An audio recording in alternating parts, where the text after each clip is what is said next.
Welcome into this historic edition of the State of Recruiting, our first YouTube show. So you could see our faces. Nick and I are both camera ready. Got my hair done today just for the occasion. Not really, but thank you guys for joining us. We're going to have a big show. We're going to talk about a couple of things. Texas getting a big commitment, and then kind of what the picture of the rest of this class, and particularly at the wide receiver position, looks like.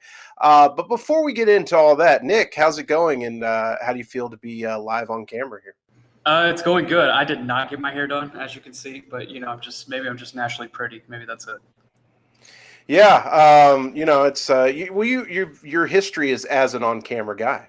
That's true. That's true. So let's jump right into it. It's been a really big week for Texas. And actually, I'll pull back the curtain just a little bit. We're recording this on Tuesday.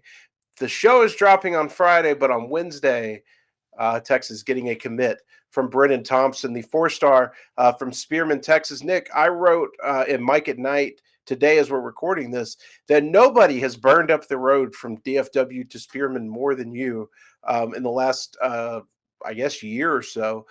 You've really put the work in this recruitment. You were all over the story. Take it away. Tell us how it unfolded and how kind of everything went down. Yeah, absolutely. Last spring, we'll go back to, I believe it was right when the pandemic had started back in 2020. Brennan Thompson, his recruitment took off. And it was based off of his track times that he got early in that track season before the pandemic shut down everything. And you pair that with his film where he's showing, electric deep threat ability. And he's doing all sorts of things. And he was at that time doing all sorts of things on both sides of the ball that was intriguing to coaches. But obviously, as time progressed, he projected to more as a wide receiver. Texas came into the picture pretty early under the Tom Herman staff. And, the family was really accepting to Tom Herman, really liked what, that staff brought to the table. And, that staff had a really good chance with Brennan Thompson off the bat. There's a lot of Texas ties in Spearman, along with Oklahoma State ties that we'll get into a little bit later. A lot of Texas ties in Spearman and in his family as well. And that definitely played a role as time went on. And we'll jump to when Herman was fired, Sarkisian was hired. And within the first few days, the Sarkisian staff reached back out to Brennan Thompson, let him know that he was a priority for them, and it makes a lot of sense. Steve Sarkisian is prioritizing speed threats and deep ball threats, especially at the wide receiver position, and Brennan Thompson perfectly fits that. And they made him, one of their biggest priorities, not only at the wide receiver position, but, in the offense as a whole. Got him on campus multiple times over the course of the last 6 months. His first trip to campus actually came in May for the state track meet. And, at that time, the COVID pandemic prevented him from, meeting coaches or seeing everything in depth at that time. But he really liked what he saw, around the track facility and the football facility at that time. Jumped to June when he was able to make an unofficial visit to Texas to see everything with the commit class and the rest of the apologies if you hear my dog in the background. He doesn't normally bark. But anyway, he knows we're on camera. That's what it is. He knows we're on camera. He never barks before that. This is probably the first podcast we've had. He's a big Brennan Thompson fan too. But anyway, jumped to June whenever he was able to make it to campus for an unofficial visit.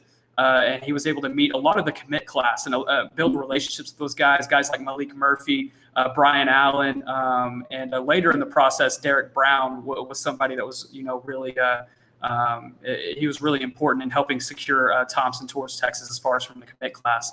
And he really liked what he saw from Austin and from the program, but he had one big question coming out of that unofficial visit, and it was me, Brennan Thompson, coming from a small town like Spearman.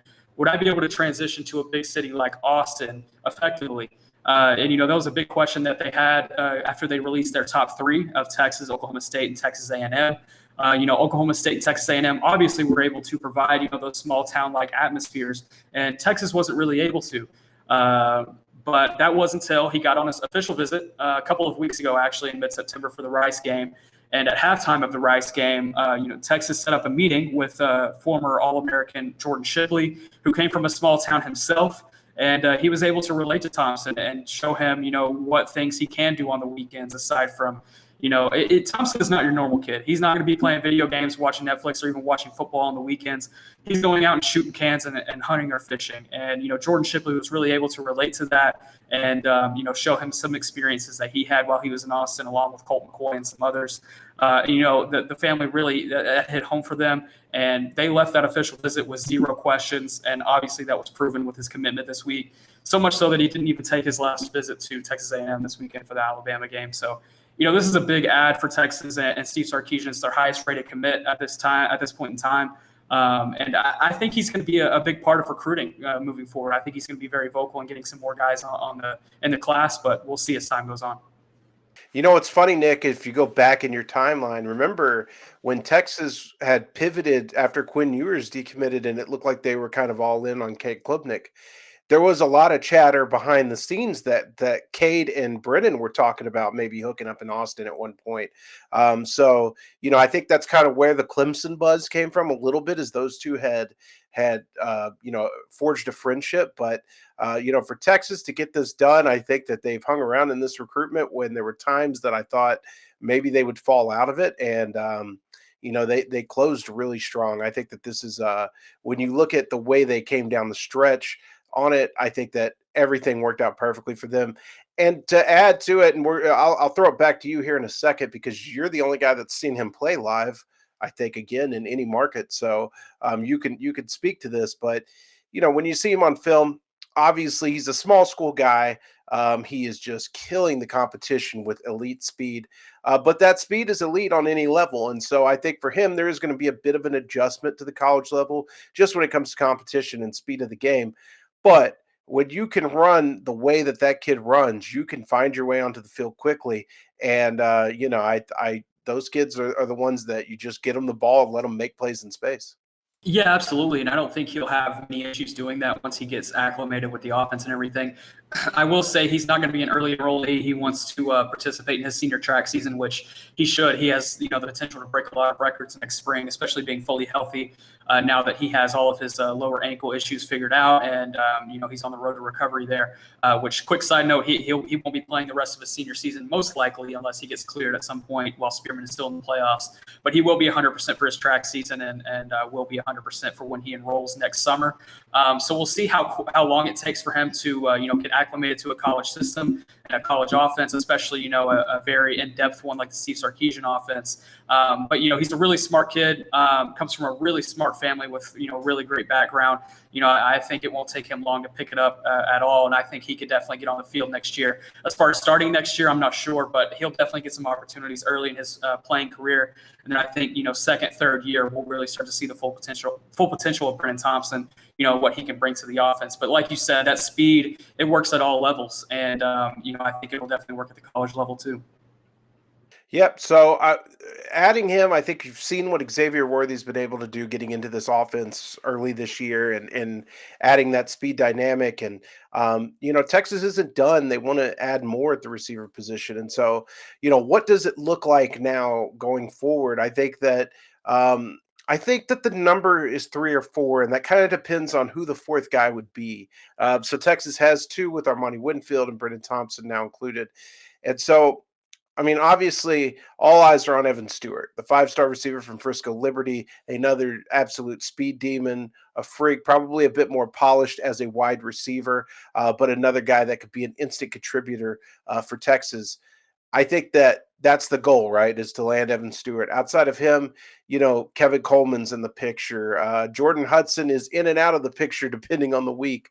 Shaz Preston very much in the picture. But Texas, if they can close strong with Evan Stewart and a 3-man class of Stewart, Thompson, and Winfield, gives you a really strong wide receiver group, especially considering what they came out of last year. Yeah, I agree. And all 3 of those guys coming from the state of Texas after last year not getting one receiver from the state of Texas, that's a big factor in itself. And I have a piece up on Horns 24/7 kind of talking about the look of getting small town kids. Feel free to go back and look at that. I think it's a pretty cool, perception of, how Texas is recruiting right now as far as small town kids and, metro area kids. But that's aside from the fact. But having, like you said, a receiver class of Stewart, Thompson, and Winfield, I think that's almost an ideal class right there. I think if you told Steve Sarkisian on day one that was the receiver class he was going to have, then he would have been, very happy and very acceptable of that. If they miss on Evan Stewart, like you said, Jordan Hudson, Shaz Preston, those are also possibilities. If they miss on all three of those, then you kind of look at contingency guys like Jordan Neighbors. Maybe Texas gets involved with Matthew Golden, the TCU commit out of Klein Cain. There's a lot of different options for receivers in the state of Texas in 2022. I think that's definitely a good problem to have, but a problem you don't want to have at the end of the day. I think if you can get Evan Stewart, then you definitely take him 100%. Yeah, absolutely. And I think that that's kind of the class we've been talking about since the very beginning is that Stewart, Thompson, Winfield. I think that when you look at that group, that kind of gives you a little bit of everything. And I think, I mean, it remains to be seen for Shaz Preston. Obviously, getting a kid out of Louisiana is tougher than just about anything in the world, especially when Alabama and Georgia are also involved. But, Preston has said a lot that he bonded with Evan Stewart quite a bit on the visit and is friends with him. So I think getting Stewart would help with that as well. So, we'll just kind of see how it all plays out. But I think that this is a position for fans that has been a question mark for a while. And I think getting Thompson kind of, lowers the pressure a little bit. And now you're looking to close that class strong. All right, Nick, let's move right along. We're going to we've got the best week of college football every year ahead of us here today. Tomorrow, the Cotton Bowl, 11 a.m., Texas and OU in the annual Red River Shootout. I like to call it the shootout. When I write, I call it the whatever they call it, just to be proper. But I personally like to call it the shootout. And we've got a massive list of visitors that we're still putting together over at Horns 24/7. But we've got a big list of visitors that I think are going to be able to see if Texas can pull off this win. I think that for them, it's a lot about, hey, we beat Tech by 70. We were able to go win a tough one on the road against TCU, but this could really cement the recruiting effort for Texas if they go into Dallas and get that big win over Oklahoma that they're searching for each and every year. And it rolls them right into what is looking to be a massive week the following week in Austin when Oklahoma State comes into town. So when you look at our visitor list, and again, we've got that up at Horns 24/7, what do you see there that jumps out at you? Five-star talent. I mean, let's start with the three right off the bat: Devon Campbell, Evan Stewart, and Jacoby Matthews. Starting with Campbell, getting him to as many Texas games as possible this fall is obviously going to be, really important. Texas has a lead in that recruitment, but, he hasn't committed yet. And there's a ton of schools that are, vying for his commitment, such as Alabama, USC, Oklahoma, and some others. I mean, that's going to be a heavyweight battle at the end of the day, even if Texas does hold the lead. So, bringing him into the Cotton Bowl on Saturday against, one of the teams that he's considering and coming out with a win would be huge in his recruitment and possibly solidifying the deal. Jacoby Matthews, that's the one that really intrigued me when I first saw it, when you first reported it, Mike. Jacoby Matthews, this will be his first time seeing a Texas game, I think at all. I don't think he came to any last season. And coming in for a rivalry game, like Texas OU, if Texas can pull out a win, that's going to be huge in his recruitment. Following his decommitment from LSU, all the signs are pointing towards Texas A&M. And, that's another one. He hasn't committed yet, and Texas A&M hasn't looked really that strong since. And so if Saturday turns out with Texas beating OU and, Bama handling A&M like everyone expects they will, then, that could tell a lot about the Jacoby Matthews recruitment and possibly where that could lean. And then Evan Stewart, getting him in for this game is huge, showing him that, Texas can get the ball to deep ball threats like Xavier Worthy or even Jordan Whittington. I think that would help a lot in his recruitment. And he's been kind of vocal in the past about how he's not the hugest fan of OU. So, beating OU, I think, would also help in his recruitment. Yeah, Evan's got a I laugh in my head thinking about asking Evan about Oklahoma. He's got a different type of answer for the Sooners than just about anybody else. So you've nailed it. I mean, that's the headline, is the five-star talent. And I wrote, tweeted earlier this week that the buzz for this game from a recruiting standpoint is the strongest I can remember it in a while. Even 2018, when Texas won that game 48-45, I'm trying to like rack my brain to think back to who was at that visit. It was a good group for sure, but like I've had high school coaches blowing my phone up today, saying, "Hey, how do we get our kids to this game? How do we get to this game? Who do we need to contact?" Even recruits that have Texas offers are like, "We hope we can get on the list." I mean, there's a lot of people trying to get that ticket. So what I look at when I look at this list is the underclassmen talent. That's probably number two secondary. And when you look at getting guys like Jonte Cook, um, who I think will also have an interesting answer about Oklahoma if you ask him, based on what I've heard lately.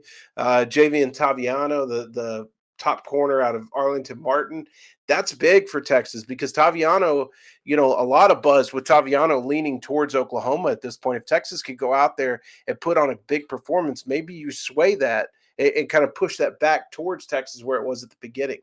Malik Muhammad from South Oak Cliff, DJ Hicks from Allen, Anthony James from Denton Ryan is supposed to be there. I'm sorry, from I got him confused. Anthony James from Wiley East will be at Texas next week. Anthony Jones, not Anthony Jones, Anthony Hill. Good Lord, Mike. There's too many Anthony's. Yeah, a lot of Anthony's. Anthony Hill from Denton Ryan will be at the game as well.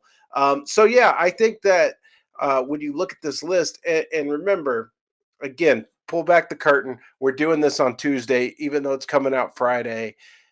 It's Tuesday. We don't have the full list yet. I mean, there are going to be names added to this list throughout the week, but what we've got so far is a star-studded group. And I think what we could do, Nick, is even look ahead further and say, what does that Oklahoma State weekend look like?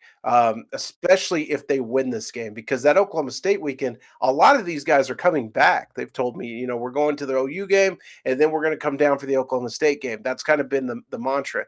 When you add in names like Ruben Owens and Arch Manning and other guys who are coming to that game, man, if Texas can win these next two, what a massive jump that might be for their 22 and 23 class. Yeah, you beat me to it. These next two games, if Texas can pull out victories against potentially two top 10 opponents, that's going to be huge in determining, the early success that Steve Sarkisian will have at Texas. There's going to be a lot of recruits in for these next couple of weeks. And you mentioned it earlier this week on the site that the Oklahoma State game, the visitor list rivals what you saw when LSU came to town a couple of years back.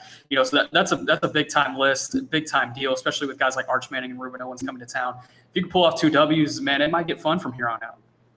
Super fun. So, I mean, that's kind of the challenge. We don't really do the team stuff. We don't get into the game picks on this. This is a recruiting podcast, but I mean, I always feel, I still don't feel like I know this team, like I know what they're going to do on any given week, but I do feel like they go into the games following kind of the lead of their head coach. And if you look at it in contrast with Tom Herman, who has always seemed really tight going into those type of games, played very well during a lot of big games, but everything was always tight on these weeks. It feels really loose early in the week for a Texas OU week. I don't know. I think that they have kind of the right mix of just the way their heads are at. They always stay kind of level to go out there and beat an Oklahoma team that's kind of been trying to find themselves as well. They're still a very talented team, still a team that's going to pose a lot of challenges. But, man, if they can do that, I think confidence might be at an all-time high going into next week. Yeah, absolutely. I think there's a lot of questions on both sides of the ball that recruits definitely want to see answered. We've mentioned the offensive line play many times this season, and we've also mentioned if good play or bad play on the offensive line would be good or bad towards recruits. And, I think it's on a case-by-case basis. But, if Texas can show out that they can, put a really strong effort against a really strong Oklahoma defensive line on Saturday, I think that also helps guys like Devon Campbell because they know how that Texas offensive line has been playing this season. And if they can show steady improvements as the season goes on, that kind of speaks to Kyle Flood's ability to develop. And, especially against a defensive line like Oklahoma's got, that's been probably their only position group where you can't find any negatives throughout the season. So, position by position stuff, I think is going to be a lot of fun to decipher next week. And we'll have a lot more to discuss next week after the game. Just to cap it off, I'm as we're going, I was through something, came across the tweet of one Riley Dodge, head coach, South Lake Carroll. And just to mix in the high school aspect of it, he had a picture with him and his dad from way back in the day and said, "You know what week it is, horns up." So Riley Dodge of the South Lake Carroll Dragons, of course, the son of former Longhorn Todd Dodge, and Riley, a former Longhorn commit himself, is squarely behind Texas in this one. All right. We're going to go to break here real quick for you listening on the podcast to bring in our guest, Guy Frazier, to pick games. For you watching on the Horns 24/7 message board, or I'm sorry, Horns 24/7 YouTube channel, this is going to get new for us, so bear with us.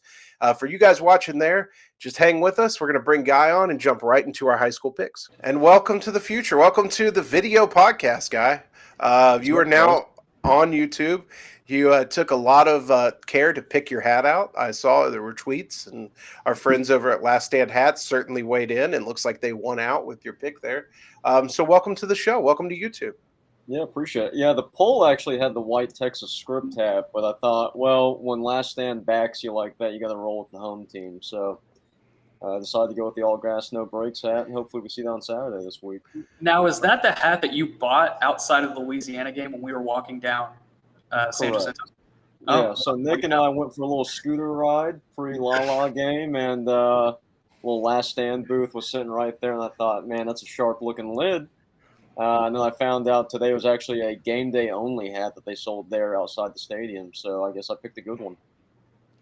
Well, if for those of you who maybe you're just joining us for the first time on YouTube, and this is your first experience with the State of Recruiting podcast, each and every week during the season, we pick high school games. And Guy Frazier, who does a lot of work for DCTF, Dave Campbell's Texas Football, he does work for us. Half the time he's out there with me or Nick at a game just because he's a good pal of ours, and he's a Texas high school football encyclopedia. So we brought him into the show. He's now going to be a regular during the season. I think last week was our first week to do it. And he's going to pick four, or is it five? Do we do five? Five high school games, four big school and one small school. Nick, have you done the homework before the show? Do you have the records? I did not, but I do know Mike is ahead. Oh, we'll take it. So we pick those games each and every week. Guy is going to pick those games because, and the origin of that is that Nick used to pick the games, and he was often stacking them to teams he had seen and I had not. So we had to bring in an objective third party, and a guy who I found out was behind the scenes pretty much giving Nick the picks anyway. So we might as well introduce him. One of the more colorful personalities in the Texas high school football world. So, Guy, what have you got for us this week? Yeah, so we're going to try to be a little more organized this time around. You know, our first run a couple weeks ago was kind of last second. But we're going to have four big games or big school games and then one quote-unquote small school game. I'm going to go through the little details of the game and then hand it off to y'all, and then I'll finish up with my pick as well. So, and remember, we do have one game that you get to pick that is eligible for a double down. So we can double to kind of make up points if we feel like it. And so I actually got burned on that. So I went 4-2 our first week, and I doubled down and lost. So it can be beneficial, but it can also hurt you. So I guess without further ado, we'll jump to game one. So the first game is at Gopher Warrior Bowl, 7 p.m. Friday night. They're off of I-30. As the South Grand Prairie Warriors, who are 4-2, take on their crosstown rival, and who's actually the designated home team, the Grand Prairie Gophers, who are 3-3. Quick little game note: the Gophers have not won a game in this series since 2009. So SGP has pretty much dominated, and that's something I guess as three local guys here in DFW area we could probably guess. But I had not realized it'd been 12 years. So, Mike, I'll let you pick first. Yeah, I would have told you that streak was longer had you just asked me, like, hey, when's the last time you think Grand Prairie? I might not have betted it happened in this millennium because Grand Prairie's been such a down program. It's South Grand Prairie, usually pretty strong. For an Irving guy like me, I grew up right down the street from, and I only call it the Gopher Bowl. I only recognize it as the Gopher Bowl. Look, I've got skin in the game here. I've got a lot of friends on that South Grand Prairie staff. My best friend, who was a groomsman at my wedding, coaches the secondary for them. Laban DeLay, who's their head coach, is become a good friend of mine. Mike Copeland, their DC, is a guy we hung out with at coaching school. Cam Sanders, their OC, is another guy we hung out with at coaching school. So I have a lot of favoritism to South Grand Prairie. I couldn't pick them last week in good faith going up against a really tough Arlington Martin team. I'm going to pick them this week. They extend the streak, I think, probably fairly easily. I'll take South Grand Prairie.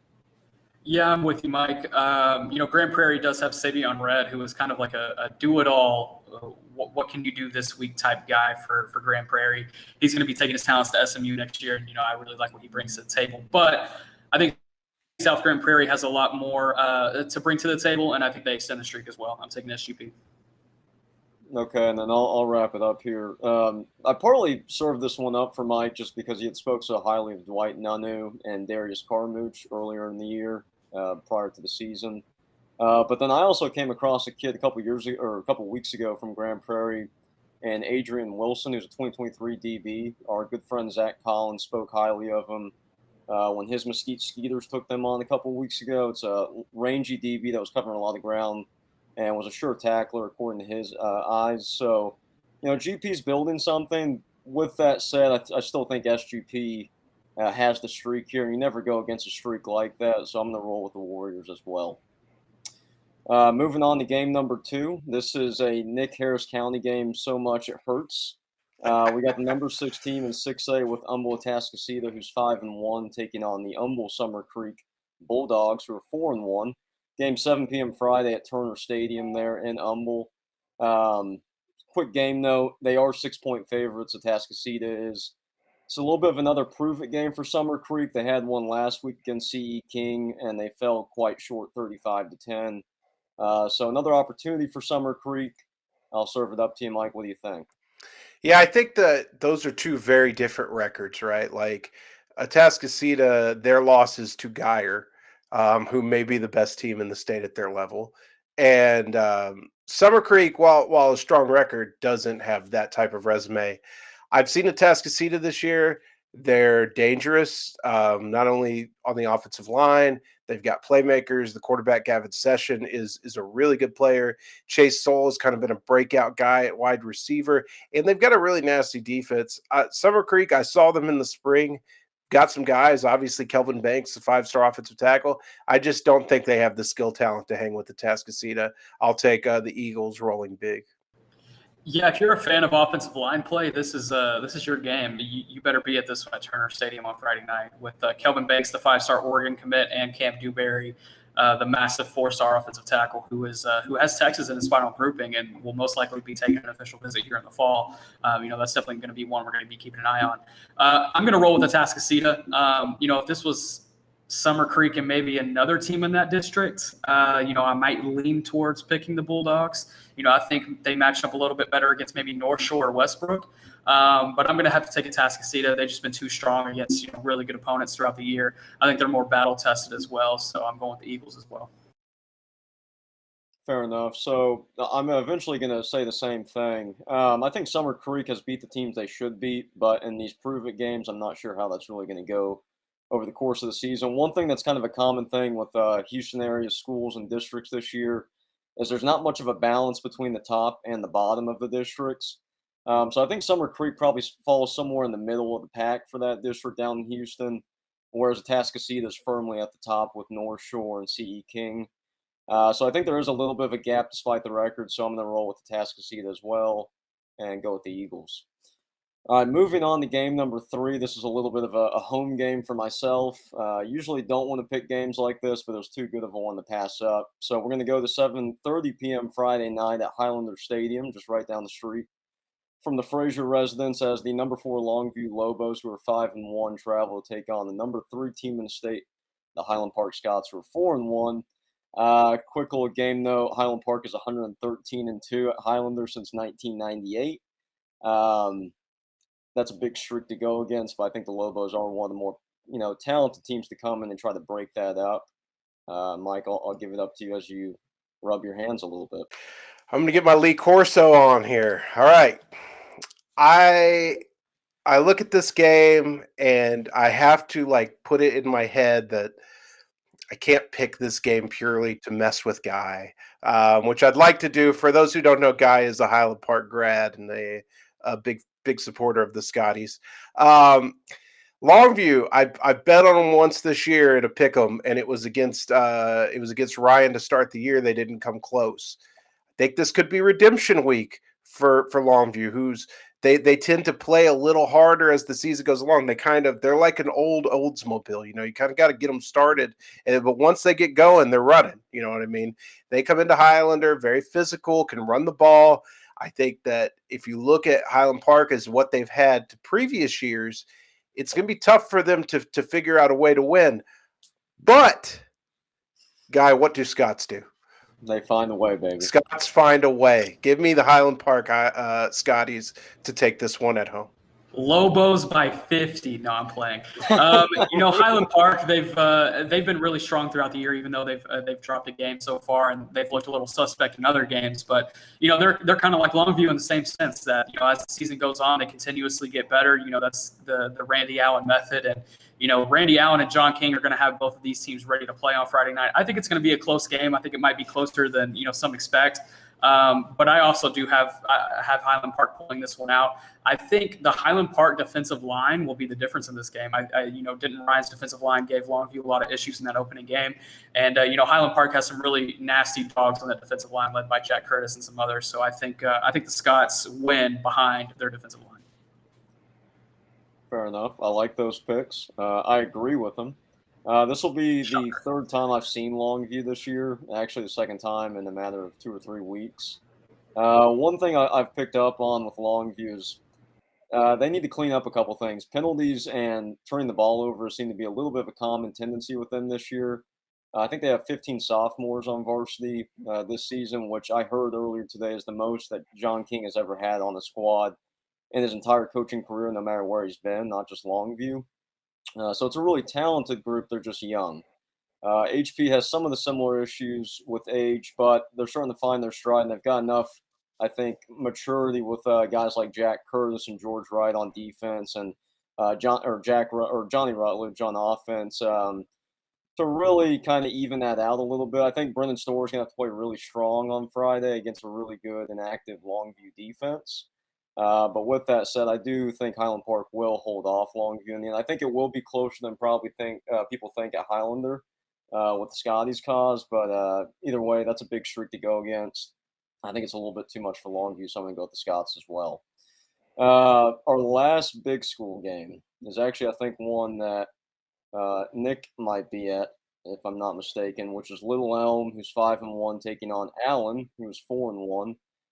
The game is 7 p.m. Friday at Nick's old stomping grounds, Allen Eagle Stadium. Mike, I'll let you take that one. I'm actually shocked here. We're kind of in lockstep in all of our picks. I would have bet Nick would have gone with Longview but you never know with Nick. He's got East Texas ties. He's got Houston ties. He's got the city of Rockwall covered. Nick is basically, he's in a win-win situation week in and week out on the field. So,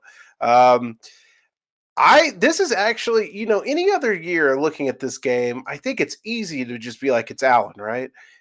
And I think that if you look at what Allen has done this year, they've had some uneven performances. You guys saw him against Tyler Legacy, which I think they won that game comfortably, but there were certainly times just following your coverage that it looked like they were kind of playing around and in jeopardy with a team that, frankly, they shouldn't have been. And I saw them against Atascocita in their one loss of the season. So, I don't think that it's a slam dunk for Allen, but I'm going to pick Allen. I've got Eagle Stadium, though the mystique was broken this year by Atascocita, still is a formidable place to play. It's a very intimidating place for visitors to play. And while Little Elm does have some talent, specifically at the defensive back position, where they have Terrence Brooks, the 4-star Ohio State commit, and I'm forgetting his name. He's committed to Colorado, playing on the other corner. Keyshawn Mills? Yeah, Keyshawn Mills, sorry. And I think that while they do have that talent, they might not have enough to skill position-wise to be able to roll over Allen. I like the Eagles in probably a game that I think will be won at the line of scrimmage, and I think that that's where they have their advantage. Yeah, I think there's going to be a lot of points in this one. I think this is lining up to be a 56-42 type game, and I think Allen comes out on top. I think they kind of play around in the first half. They play with their foot a bit, kind of like how they have been throughout the year. But I think Chad Morris' squad pulls it out. Yeah, so Nick and I saw Allen a couple of weeks ago. My takeaways were that was the least imposing Allen team that they've had probably in 15 to 16 years. Since this whole kind of run started getting going in the 2000s. With that said, they're still Allen. They've got, some top tier talent. And you've got a team like Little Elm who was 2-8 a year ago and a little bit of a laughing stock in their district. They're kind of like Summer Creek in this way that this is a prove-it game for them. They had a prove-it game last week against Denton Braswell, and they got beat by 21 and let up 63 points. So, I don't know if that happens again this week, but I do think guys like Jalen Jenkins, who I'm a big fan of from Allen, guy that can just get up and go up the field out of the backfield for the Eagles, could be difference makers. And so with that, I just feel more comfortable going with Allen here. In fact, I actually think it might be a fairly easy pick. So again, we're in lockstep. I'm going to go with the Eagles.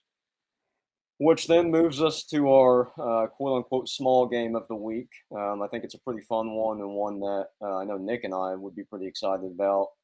As we go to Willis Field in Italy, Texas, Mike. That's right. I got that right. 7 p.m. Friday as the Marlin Bulldogs, who are 3-2, travel to face the Italy Gladiators, who are 3-2 as well. This is the first week of district play in 8-2 AD1, and the Gladiators lost last week to Mart 40-7, which was actually a division below them.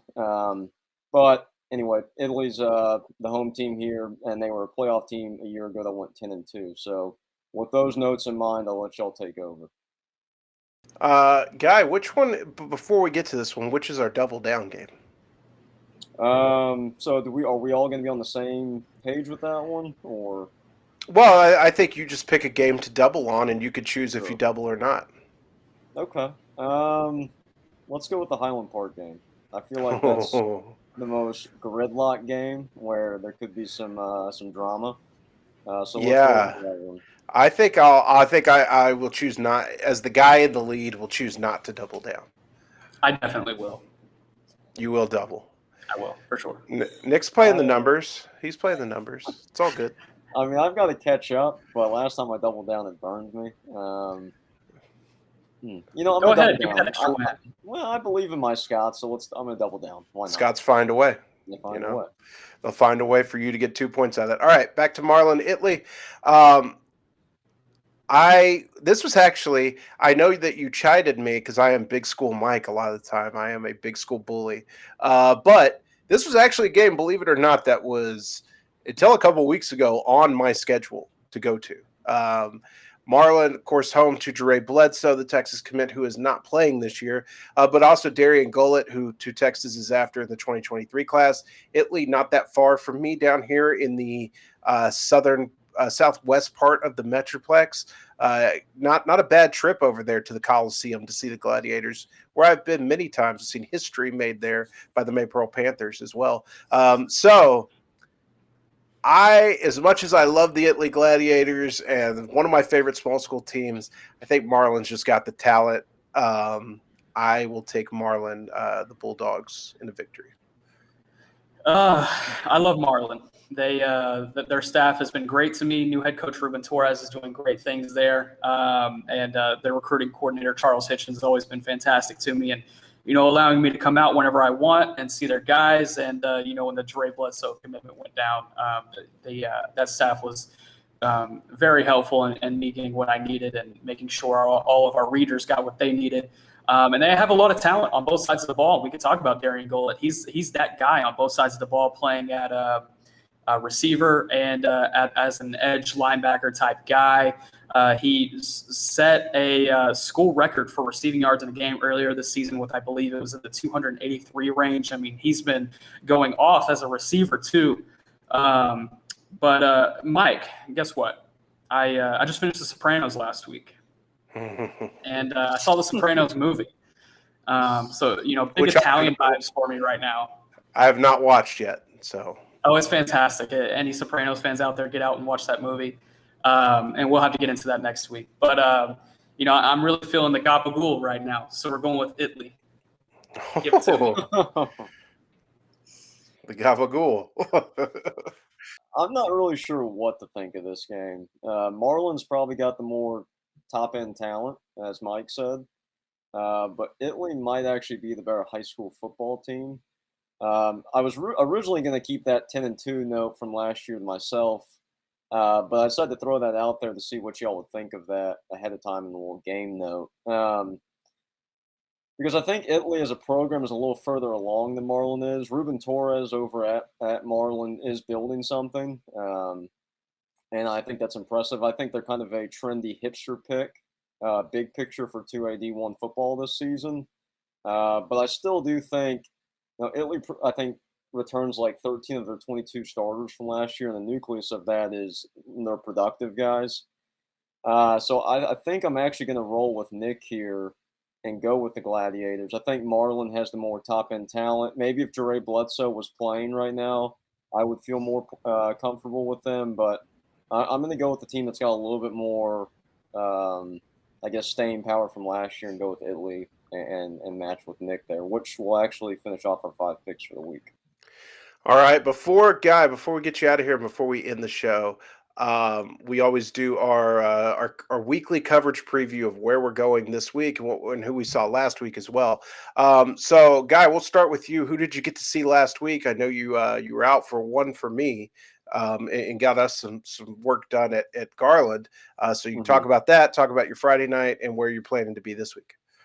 Yeah, so last Thursday, myself and Colin Kennedy, who's with the Oklahoma site, we went out to Williams Stadium there in Garland, saw Garland High host crosstown rival in Garland Lakeview Centennial.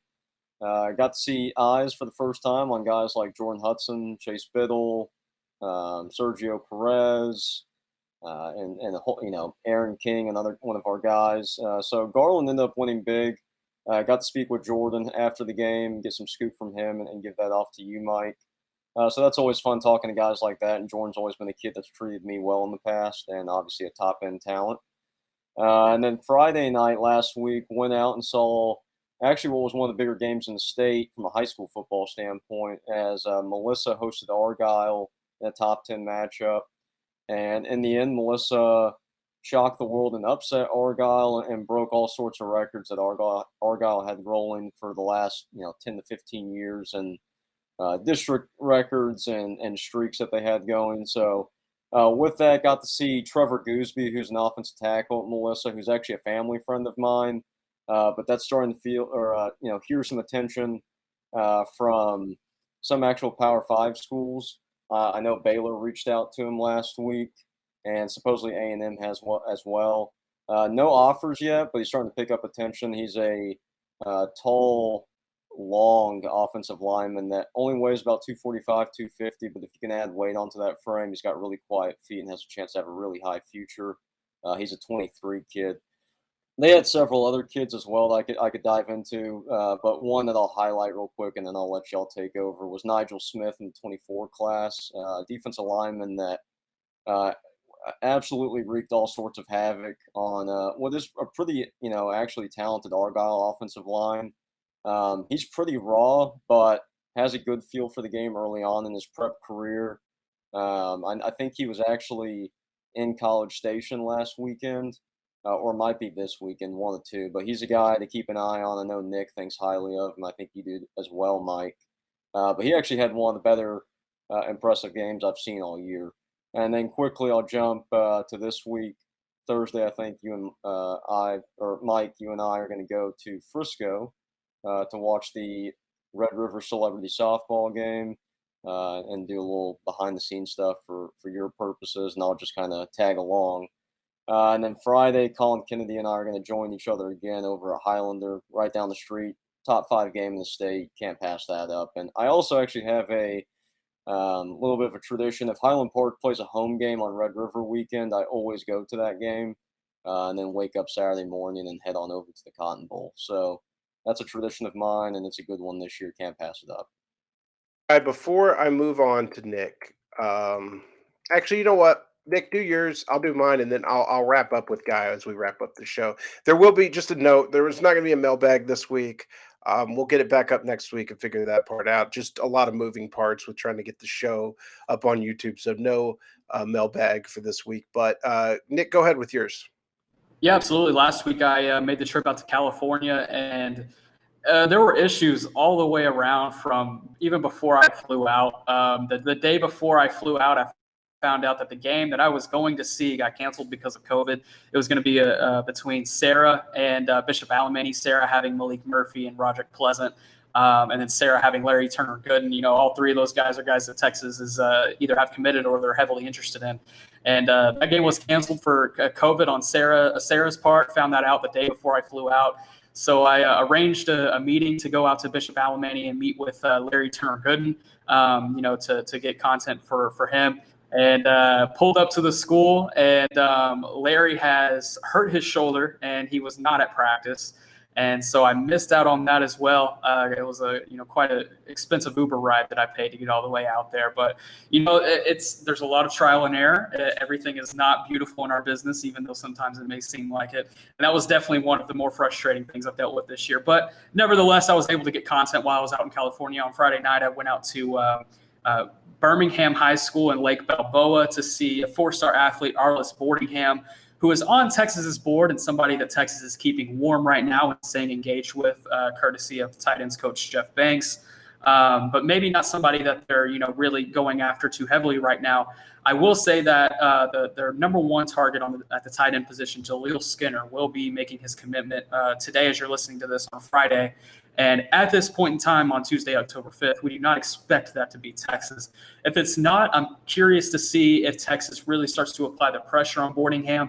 This is a kid that's had a really strong senior season. He's done, really great things for Birmingham on both sides of the ball, so much so that he's getting recruited on both sides of the ball. He just got a USC offer last week as an outside linebacker.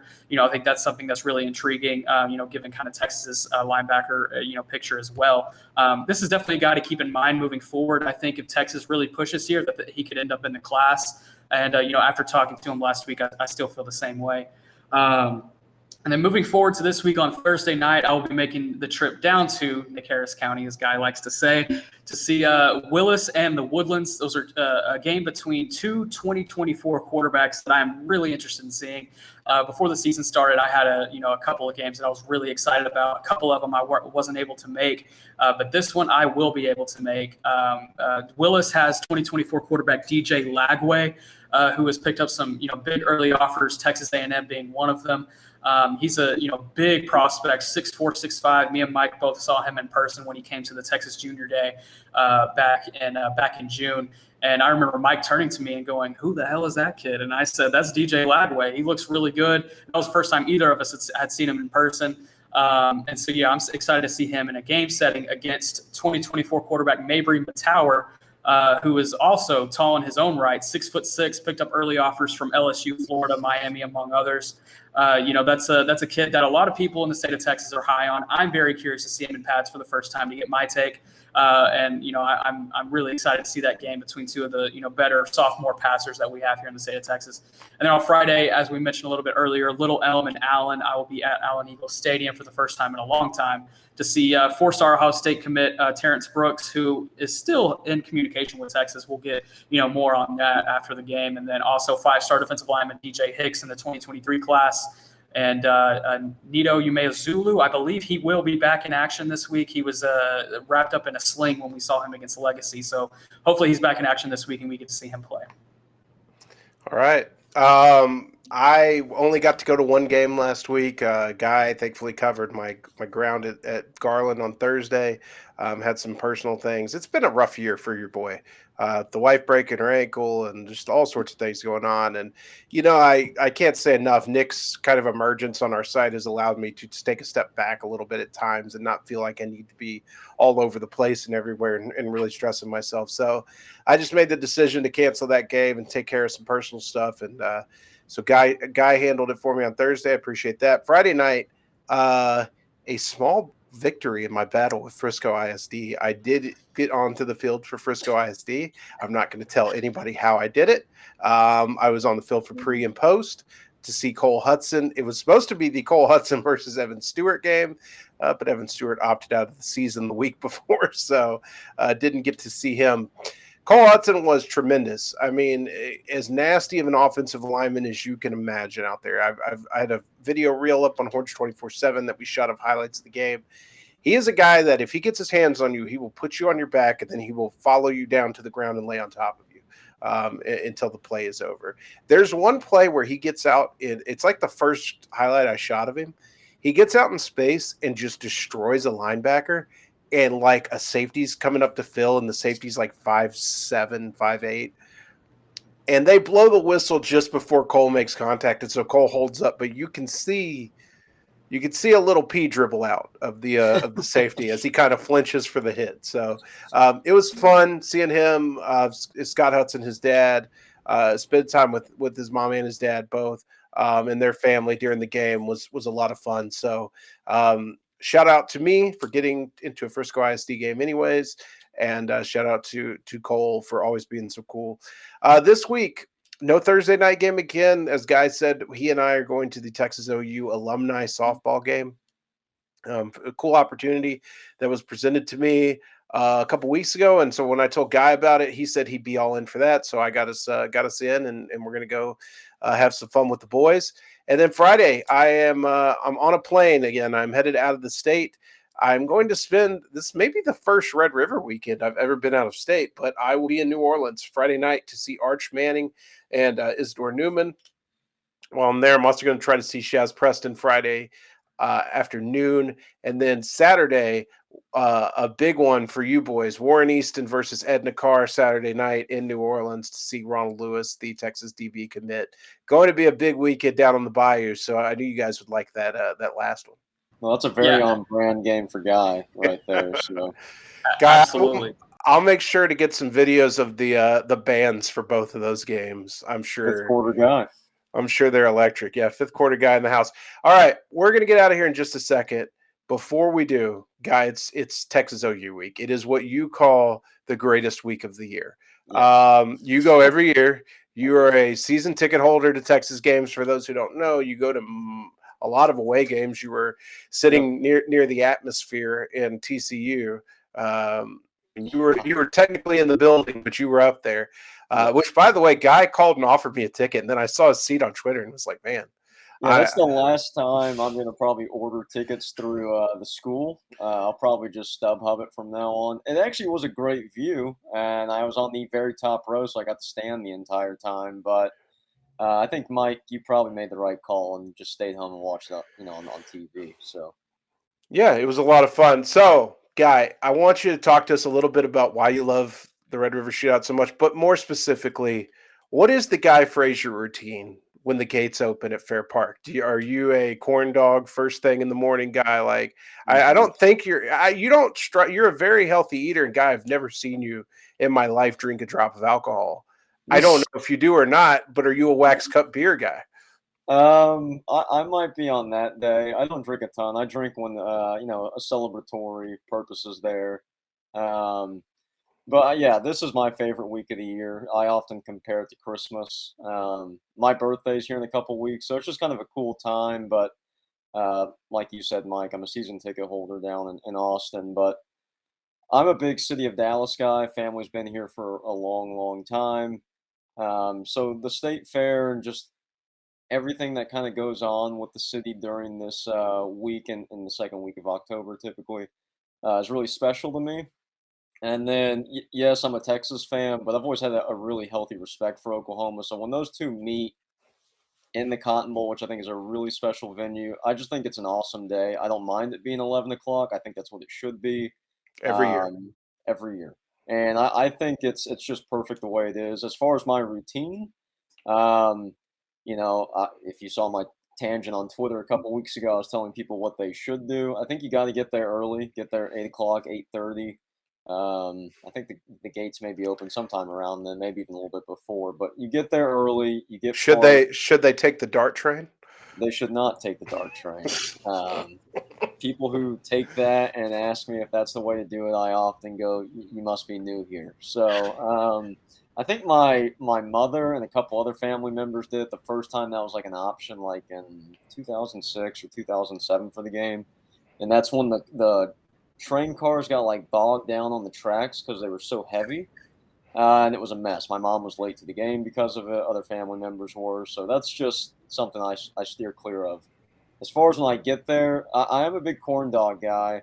But we actually are connected family-wise with Jack's French Fries, which is a big little hamburger fry stand right there in front of the entrance to the Cotton Bowl. This is very triple fate guy Yeah, energy right now. yeah, it is. I'm tweeting now. Yeah, so we're actually related to that side of the family. That's like our East Dallas roots, I believe, a little bit. And so, long story short, we always go to Jack's Fries. It's right there in front of the entrance, and pound down a big cup of fries and whatever refreshment you want at that time of the morning. And then just like home games in Austin, I like to get inside the stadium an hour before. Watch a little warm up. I get made fun of that all the time, but that's just kind of what I like to do. I like to get my base and kind of get the scenery in and kind of get my bearings a little bit. So that's what I do pregame. I'm a different animal on that day. So I'm obviously really amped for and excited. I think it's going to be a really good game this year. So, Are you a post game go to the fair guy, or is that only in like a victory or what? no, I'll do that regardless. We'll always try to make it out to another day for the fair, but just in case we don't, because we usually go as a family. We have a lot of people here in the Highland Park area, so if we don't, I always like to go anyway after the game, regardless of the outcome, just because I got to go try all the food just in case I don't get another opportunity to. So it's always much better when it's a bunch of Texas people around, but either way, you'll see me out there after the game. So I will say I will be at the fair all day Saturday. If y'all see me, say what's up. Nick will be wearing all black and a hoodie, even if it's 100 degrees. So, and quick this is my bad. My mother's texting me from the other side of the house right now saying it's not Jack's, it's Bert's Burgers and Fries. Oh, wow. Susie shots Frazier fired coming from with the the family. It's very embarrassing. That's always been something she's gotten a little more excited over, but it is good French fries and burgers. So yeah, Bert's Tough. Burgers and Fries. My apologies to that side of the family. They're If very, you- it's not people I've never, met them. It's Berts, Taylor. I don't know if that really matters in the end, but that's on me. I messed that up. But yeah, triple fake guy coming out right now. So Yeah, that's tough. Shout out to Guy's mom. Who, if you meet Guy, his mom will probably be with him, and she is an A+ 5-star human being. So say hi to both of them. she can hang. All right, Guy, I appreciate you coming on. We'll do this again next week. Nick, great to see you as well. Taylor Estes has been massive in getting this thing online and putting all these captions in and doing all the stuff and helping us get this thing to a video podcast. So we hope you guys like it. If you do like it, subscribe to the YouTube channel, set your notifications, do all those great things. You can get the other great podcasts on our Horns 24/7 network, the flagship with Taylor and Chip Brown, and then the Longhorn Blitz with Jeff Howe and Rob Babers. We hope you guys have a great week. Hope it's a great Texas OU weekend. For Nick Harris and Guy Frazier, I'm Mike Roach, and we'll see you next week.